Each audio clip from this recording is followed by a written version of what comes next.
Velório. Funerária Seixas. O que é isso? A funerária? Esqueceram de novo da coroa. Um minutinho. Pode entrar. Entra. Fecha aí, por favor. Então, mas manda logo aí que esse corpo aí já vai descer pro velório, tá? Tá chegando mais 2 aqui.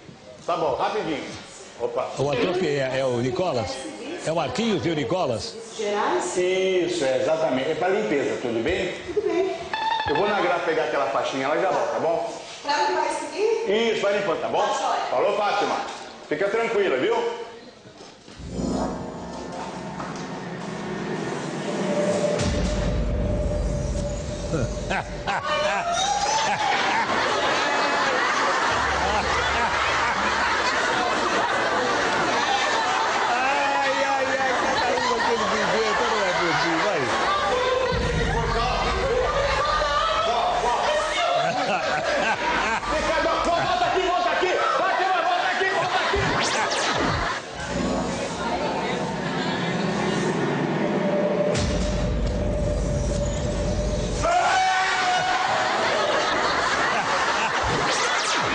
Isso aqui, meu bem, muitas vezes as pessoas entram a primeira vez e tem impressão que um caixão pode abrir o outro. Olha bem, não tem condição do defunto levantar.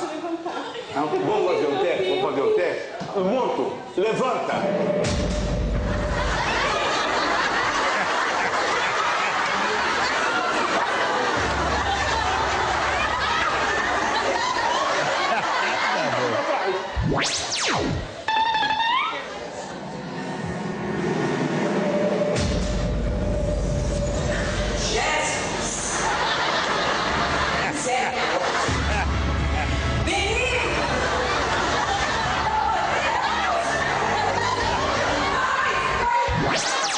De uma oração, é isso então. Vamos fazer uma oração para ele, pode ser? Dá a mão aí.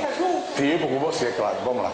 Bendito teu fruto, vosso ventre, Jesus. Isso. Santa Maria, ele está Corre, Maria!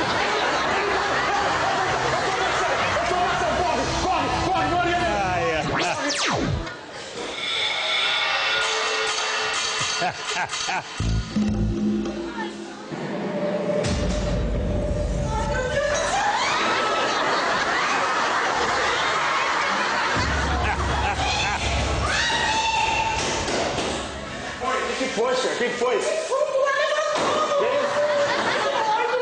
Não, calma. Vamos aqui, ó.